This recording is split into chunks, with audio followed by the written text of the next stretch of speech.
اللهم صل على سيدنا ومولانا محمد وعلى آل سيدنا ومولانا محمد وعلى أصحاب سيدنا ومولانا محمد وبارک وسلم علیہ۔ سامعین گرامی، سب سے پہلے تو یہ میری سعادت ہے اور میں اسے اپنی خوش بختی سمجھتا ہوں کہ ان احباب کے درمیان بیٹھنے کا موقع ملا جو کم و بیش 3 برس تک اس کائنات کی سب سے عظیم ہستی سید المرسلین جناب مصطفیٰ علیہ الصلاۃ والسلام کی سیرت کو سیکھنے کے اس عمل میں شریک رہے۔ جو شخص 3 برس تک کسی ہستی کے بارے میں پورے تسلسل کے ساتھ اور اپنے ارادے اور نیت کے ساتھ شریک رہا ہو تو یہ ممکن نہیں ہے کہ اس کے دل و دماغ کی دنیا اور اس کی کائنات میں تبدیلی نہ آئی ہو۔ یقیناً ایسے افراد اپنے اندر ایک نئی طاقت اور ایمان کی قوت محسوس کرتے ہوں گے۔ ایسے لوگوں کے ساتھ بیٹھنا بذات خود ایک سعادت کی بات ہے، اور آپ نے جس ہستی کے بارے میں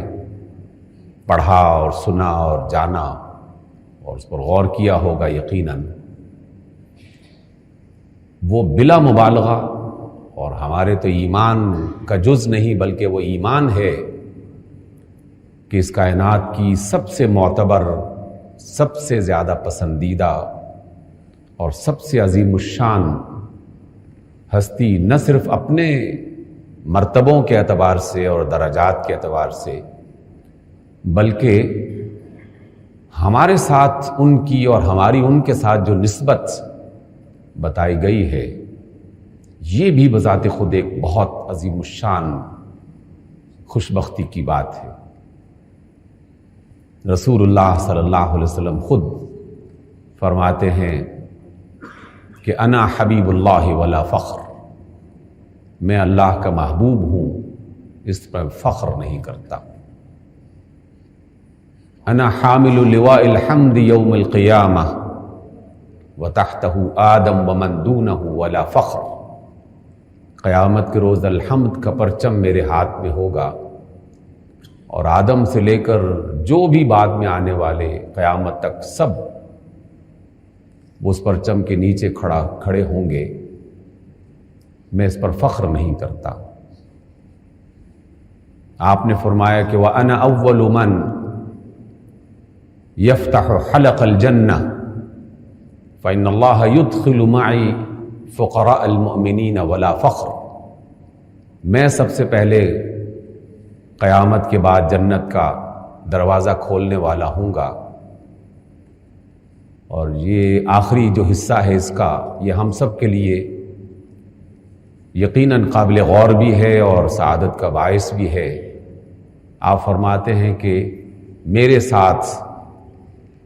اللہ رب العزت کے حکم سے سب سے پہلے غریب مومنین کو داخل کیا جائے گا، فقراء المؤمنین، اور باقی مومنین بھی درجہ بدرجہ اس جنت میں داخل ہوں گے اور رسول اللہ صلی اللہ علیہ وسلم کی صحبت سے فیض یاب ہوں گے۔ تو آپ نے در حقیقت رسول اللہ صلی اللہ علیہ وسلم کی صحبت اختیار کی ہے ان سابقہ تمام گزرنے والے ایام میں، اور جو کسی کی صحبت میں اتنا طویل وقت گزارتا ہے، محبت کا ہو جانا اس کے لیے یقینی ہونا چاہیے، اور مجھے یقین ہے اور اللہ تعالیٰ کی توفیق پر بھروسہ ہے کہ یہ محبت ہی ہے جس نے آپ کو اس سفر میں شریک رکھا، اس کا حصہ بنائے رکھا، اور سیرت کے اس پروگرام کے اختتامی اور ابتدائی منزل تک پہنچانے کا اور پہنچنے کا موقع عطا کیا۔ رسول اللہ صلی اللہ علیہ وسلم کا فرمان گرامی ہے، المرء مع من احب، بندہ اسی کے ساتھ قیامت کے بعد رہے گا جس سے وہ محبت کرتا رہا ہے۔ تو یہ آپ علیہ الصلوۃ والسلام کی معیت میں اور آپ کی صحبت میں صرف یہاں چند ایام نہیں گزارے آپ نے، بلکہ جنت میں اس صحبت کو اور اس معیت کو اور اس قربت کو اپنے لیے یقینی بنایا ہے۔ اور ہم اللہ سے دعا کرتے ہیں، اور آپ سب ایک دوسرے کے لیے دعا کریں کہ اللہ تعالیٰ اس محبت کو زندگی کی آخری سانس تک قائم دائم رکھے، کیونکہ المرء مع من احب، بندہ جو ہے اسی کے ساتھ رہے گا جس سے اس کی محبت قائم رہی ہے۔ جو گفتگو مجھ سے پہلے کی گئی، میں نے اسی میں سے چند نکات جمع کیے ہیں اور اس کو تازہ کرنے کے لیے آپ کے ساتھ یہ تھوڑا سا وقت گزارنا چاہ رہا ہوں۔ کہا یہ گیا کہ سیرت کا ایک سفر جو ہے وہ مکمل ہوا، لیکن جب یہ بتایا گیا ہے کہ اب تدبر قرآن کا سفر شروع ہوگا، تو فوراً میرے دل نے کہا کہ سیرت ہی کو دوبارہ پڑھنے کا سفر نئے انداز میں شروع کیا جا رہا ہے، اس لیے کہ سب سے معتبر، سب سے صحیح ترین، تمام تر نقائص، خرابیوں، غلط فہمیوں سے پاک اگر سیرت مصطفیٰ علیہ الصلوۃ والسلام کی کوئی کتاب ہے تو وہ خود قرآن مجید ہے۔ باقی تمام کتابیں مددگار کتابیں ہیں، معاون کتابیں ہیں، اور اس میں کسی روایت پر شک کیا جا سکتا ہے، کسی روایت پر سوال اٹھایا جا سکتا ہے، کسی روایت پر تبصرہ کیا جا سکتا ہے۔ سیرت کی قرآن مجید کی شکل میں وہ واحد کتاب ہے کہ جو اس میں کہا گیا وہ بالکل درست کہا گیا، سچ کہا گیا۔ اور آپ نے سنا کہ یہ کلام کس کا ہے؟ جس نے کہا اس سے بڑا سچ بولنے والا اور سچ کہنے والا کون ہو سکتا ہے؟ اس لیے سیرت کی یہ سب سے معتبر کتاب ہے، اور اس کی تاثیر صرف ان مثالوں کے ذریعے سے مکمل نہیں ہوتی، اگرچہ وہاں سے شروع ضرور ہوتی ہے کہ جو لوگ قرآن مجید کی آیات کو سنتے تھے اور ان کی کایا پلٹتی تھی اور انقلاب برپا ہوتا تھا، اس لیے کہ وہ قرآن کو سمجھتے تھے۔ لیکن قرآن مجید کے معجزات میں سے ایک معجزہ یہ بھی ہے، اور جو قیامت تک رہے گا، اور وہ اس کلام کا فلیور ہے، اس کلام کا وہ ذائقہ ہے جسے آپ لفظوں کے معانی میں بھی تلاش کر سکتے ہیں، شان نزول میں بھی تلاش کر سکتے ہیں،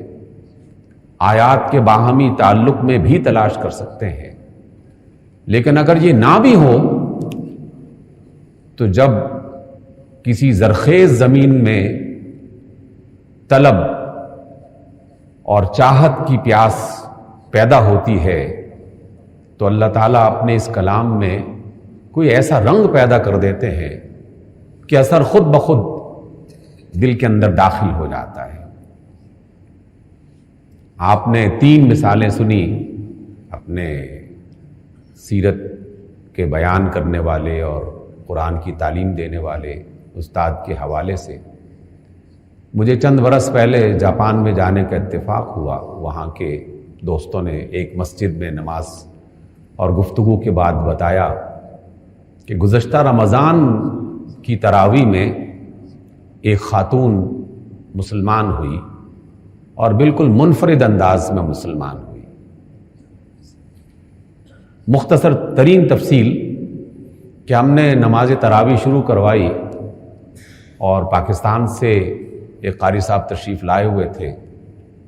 کیا دیکھتے ہیں کہ ایک خاتون مسجد کے دیوار کے باہر کھڑی ہوئی ہے اور جیسے وہ کچھ سننے کی کوشش کر رہی ہے۔ ہم نے اسے دیکھا اور نظر انداز کر دیا۔ دوسرے دن وہ خاتون پھر آ گئی، دیوار کے ساتھ کھڑی ہے اور سن رہی ہے کچھ۔ تیسرے دن پھر آ گئی تو ہمیں پریشانی لاحق ہوئی کہ شاید حکومت کی طرف سے کوئی جاسوس ہے جو جاسوسی کا یہ کام کر رہی ہے۔ ہم نے اس سے پوچھا کہ آپ کیوں یہاں کھڑی ہیں اور کیوں آتی ہیں؟ تو اس نے کہا کہ اگر آپ اجازت دیں تو میں اس کمرے کے اندر بیٹھ سکتی ہوں، یہ آواز اندر سے کوئی ایسی آتی ہے کہ جو مجھے اپنی طرف کھینچتی ہے۔ پھر اس نے اپنا تعارف کروایا کہ میں میوزیشین ہوں، موسیقی سکھانا میرا شعبہ ہے، میں ردم کی دنیا کو جانتی ہوں اور آواز کے آپس کے ربط کو میں پہچانتی ہوں۔ تو یہ اندر پتہ نہیں کیا چیز پڑھتے ہیں، مجھے نہیں پتا، لیکن اس ردم میں کوئی ایسی بات ہے کہ میرا قدم یہاں سے ہلتا نہیں ہے۔ اگر آپ کی اجازت ہو تو میں اندر بیٹھ کے سن سکتی ہوں۔ چند دن اندر بیٹھ کے سنا اور پھر اللہ تعالیٰ کی توحید اور رسول اللہ صلی اللہ علیہ وسلم کی رسالت اور اس قرآن کے معجزانہ ہونے پر گواہی دی اور مسلمان ہوئی۔ اسی طرح کی ایک اور ہزارہ مثالیں ہیں، لیکن میں صرف یہ کہنا چاہتا ہوں کہ قرآن کی یہ تاثیر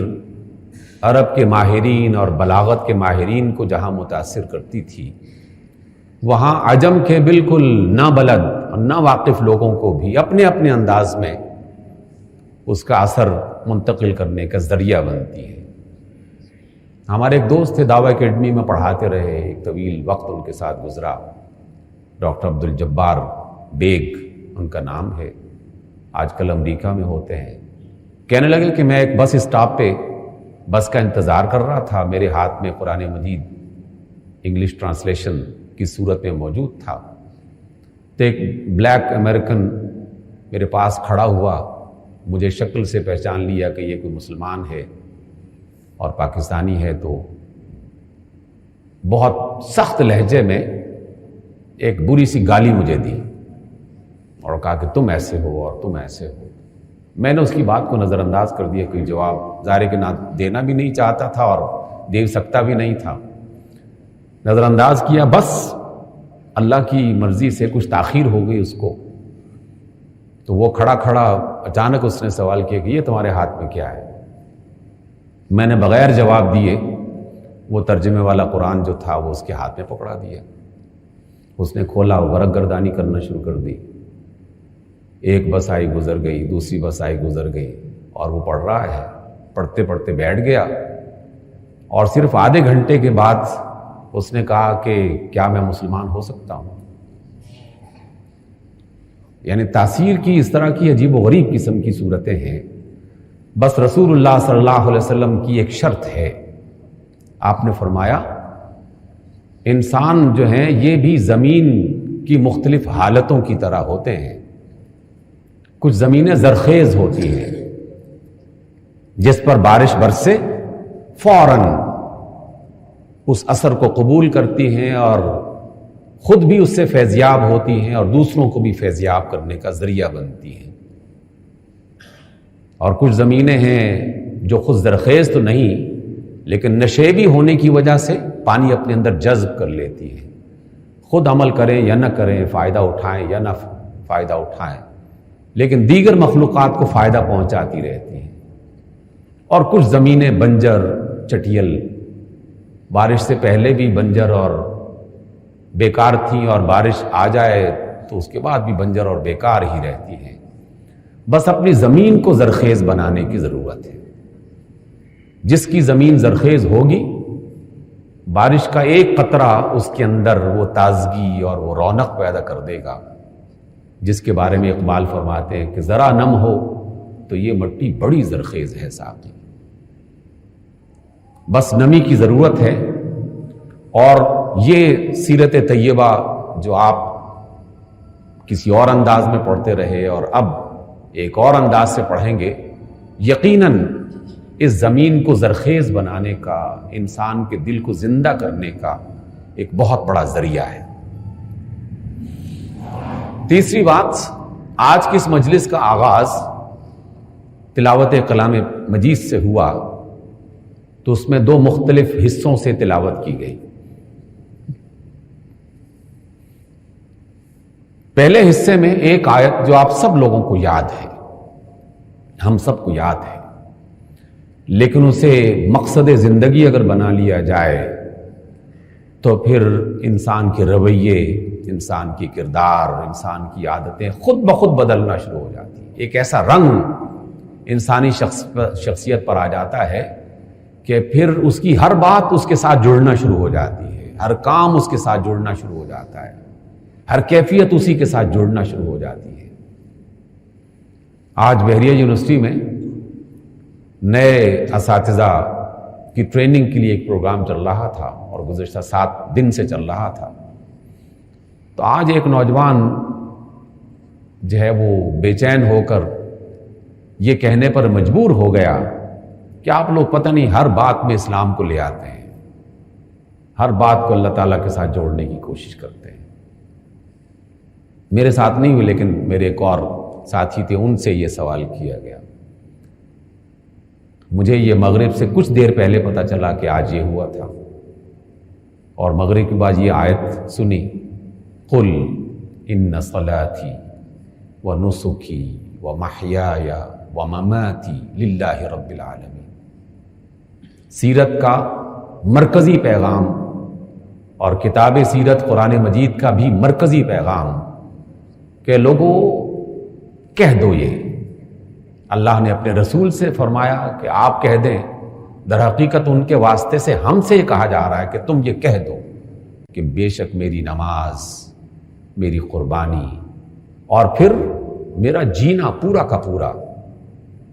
اور پھر میرا مرنا اختتام تک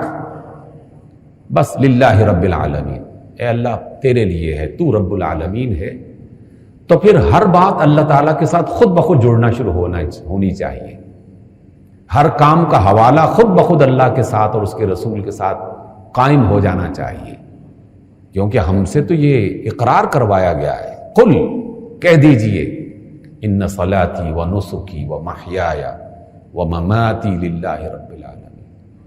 تو پھر میں بایولوجی پڑھاتے وقت، کیمسٹری پڑھاتے وقت، ادب پڑھاتے وقت، تجارت کرتے وقت اس اللہ کو کیوں یاد نہ کروں؟ میرا تو کوئی پل بھی ایسا نہیں گزرنا چاہیے کہ جو اس عظیم الشان ہستی کے ذکر سے خالی ہو. محبت ہے تو پھر محبت تو ایسی ہی ہونی چاہیے. بات مشرق کی ہو رہی ہو تو مشرق میں اللہ نظر آنا شروع ہو جائے، بات مغرب کی ہونی ہو تو مغرب میں اللہ تعالیٰ نظر آنا شروع ہو جائے، بات وبا کا اور مختلف قسم کی بیماریوں کا ہو تو اللہ تعالیٰ اور اللہ کے رسول کی تعلیمات نظر آنا شروع ہو جائے. کیوں نہ آئے؟ اس پر تو ہمیں فخر کرنا چاہیے. اس لیے قطعی طور پر اپنے ذہن میں، اپنے دل میں یہ خیال مت لائیے کہ لوگ کیا کہیں گے، ہم پسماندہ رہ جائیں گے، ترقی یافتہ دنیا سے پیچھے رہ جائیں گے، دنیا والے کیا کہہ رہے ہیں، سوشل میڈیا میں شور مچا ہوا ہے، طوفان مچا ہوا ہے، کب تک ہم بچ سکتے ہیں؟ یہ سارے سوالات اور یہ ساری قسم کی پریشانیاں دور ہو جاتی ہیں جب جیسے محترم نے فرمایا کہ وہ کلام کس کا ہے اس کو ذہن میں لے آؤ اور پھر کہو کہ میں نے زندگی اسی میں گزارنی ہے اور میرا مرنا بھی اسی پر ہی، اسی حال پر ہونا چاہیے. وَاعْبُدْ رَبَّكَ حَتَّى يَأْتِيَكَ الْيَقِينُ. اپنے رب کی بندگی کرتے رہو یہاں تک کہ موت نہ آ جائے. موت تک یہ سلسلہ جاری رہنا ہے. اور آخری بات اس حوالے سے یہ کہنا چاہوں گا، جو آج ہی کی ابتدائی تلاوت میں سورۃ الکوثر کی شکل میں کی گئی، اس کی تفصیلات پہ انشاءاللہ آپ سنیں گے اور اپنے اپنے موقع پر اس کا ذکر آئے گا. سورۃ الکوثر کی آخری آیت جو ہے یہ اہل ایمان کے لیے قیامت تک کی بشارت ہے اور ان سے یہ کہا جا رہا ہے کہ تم کبھی ناکام نہیں ہوگے اور تمہارے مقابلے میں جو تمہارے رسول کا مخالف ہوگا، دشمن ہوگا، باغی ہوگا، ان کا مذاق اڑائے گا، ان کی بات کو غلط ثابت کرنے کی کوشش کرے گا، جو بھی رسول اللہ صلی اللہ علیہ وسلم کے مقابل میں کھڑا ہوگا تو اللہ تعالیٰ کی طرف سے یہ وعدہ ہے ان شانئک هو الابتر، جو آپ کا مخالف ہے، جو آپ کا بدخواہ ہے، جو آپ کی خیر خواہی نہیں چاہتا، وہی بے نسل ہو جائے گا، وہی بے نشان ہو جائے گا، وہی دمکٹا ہو جائے گا، کوئی حیثیت باقی نہیں رہے گی۔ اس لیے سیرت کو اس اعتبار سے قرآن مجید کی آیات کی روشنی میں ضرور ہم سیکھنے کی کوشش کریں، یہ ارادہ کرتے ہوئے کہ میں اللہ کی کتاب اور اللہ کے رسول صلی اللہ علیہ وسلم کی تعلیمات جو بھی سیکھ رہا ہوں، اسے میری زندگی کا جز بننا چاہیے، میری زندگی کا حصہ بننا چاہیے۔ اگر تو وہ ریفلیکٹ ہو رہا ہے میرے کلام سے، میرے عمل سے، میرے کردار سے، میری شخصیت سے، میرے معاملات سے، پھر تو سیرت کی ان تمام مجالس کا فائدہ یقیناً وہ ہوگا کہ جو ہونا چاہیے اور جو اللہ تعالیٰ بھی چاہتا ہے۔ آخری حصہ بہت ہی مختصر ترین، ہمارے محترم نے یقیناً آج کی ابتدائی گفتگو تھی اور وہ اصل تفصیلات تو بعد میں پیش کریں گے۔ بلاغ کے بارے میں انہوں نے 3 نکات پیش کی اور یقیناً اور بھی بہت سارے ہیں۔ ایک نقطہ چھوٹا سا اس میں شامل کرتے ہوئے میں بھی اس سفر میں شریک ہونا چاہتا ہوں۔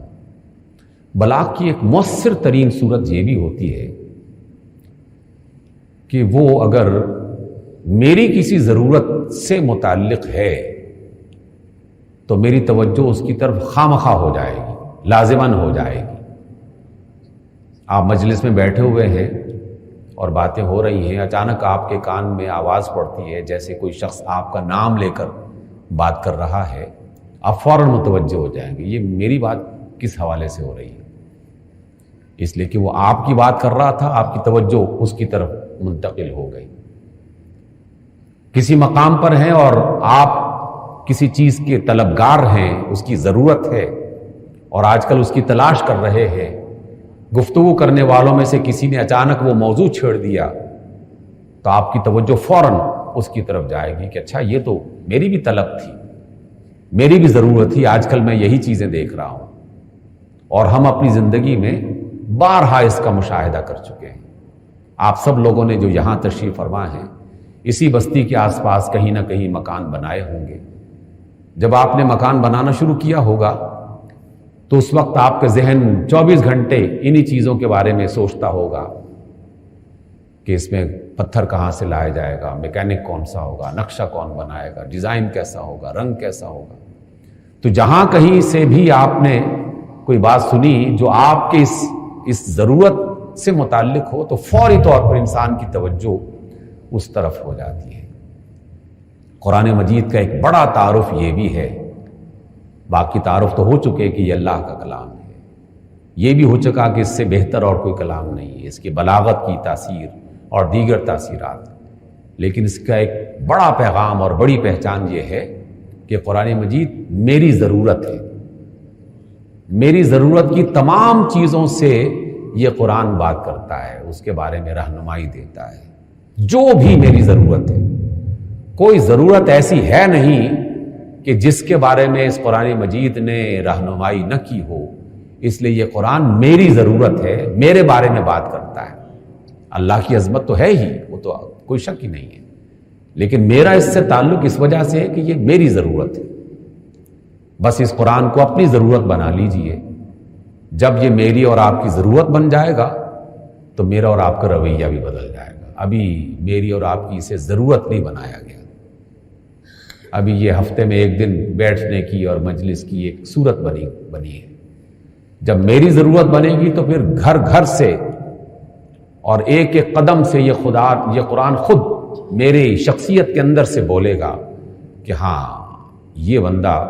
قرآنی ہے، اللہ والا ہے، اس سے معاہدہ ہو سکتا ہے، اس سے لین دین ہو سکتا ہے، اس کے پاس بیٹھا جا سکتا ہے،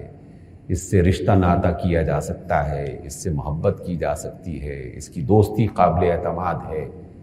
پھر خود بخود خوشبو تقسیم ہونا شروع ہو جائے گی۔ اللہ تعالیٰ آپ سب لوگوں کو اور ہم سب لوگوں کو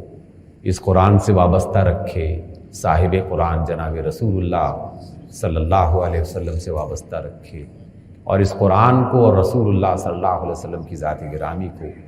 میری اور آپ کی ضرورت بنا کر اسے ہماری شخصیت کا تعارف بنا دے، تاکہ کوئی غیر مسلم اللہ کے رسول کا دشمن یہ نہ کہہ سکے کہ یہ ہے مصطفی اور یہ ہے اللہ والا، یہ ہے قرآن اور یہ ہے مسلمان کی بات کرنے والا، یہ نہ کہے۔ اس اعتبار سے ایک اللہ والے کا جملہ آپ کے ساتھ شیئر کرتے ہوئے اجازت چاہوں گا۔ انہوں نے ایک مجلس میں کہا کہ میرے بھائیوں، ایسے بننے کی ہم کوشش کریں کہ قیامت کے روز جب رسول اللہ صلی اللہ علیہ وسلم کا سامنا ہو تو اللہ کے رسول فخر سے کہیں کہ یہ ہے میرا امتی اور یہ ہے اللہ کا بندہ۔ اگر اللہ کے رسول نے دیکھ کر رخ پھیر لیا اور درمیان میں دیوار کھڑی ہو گئی پھر تو بڑا خسارہ ہے۔ اس لیے کوشش کریں اللہ کو خوش کریں اور اپنے اللہ کے رسول کو خوش کریں، اور اپنے عمل سے، اپنی شخصیت سے، اپنے کردار سے ثابت کریں کہ ہم واقعی اللہ کے اور اس کے رسول کی محبت کرنے والوں میں سے ایک فرد ہیں۔ السلام علیکم ورحمۃ اللہ وبرکاتہ۔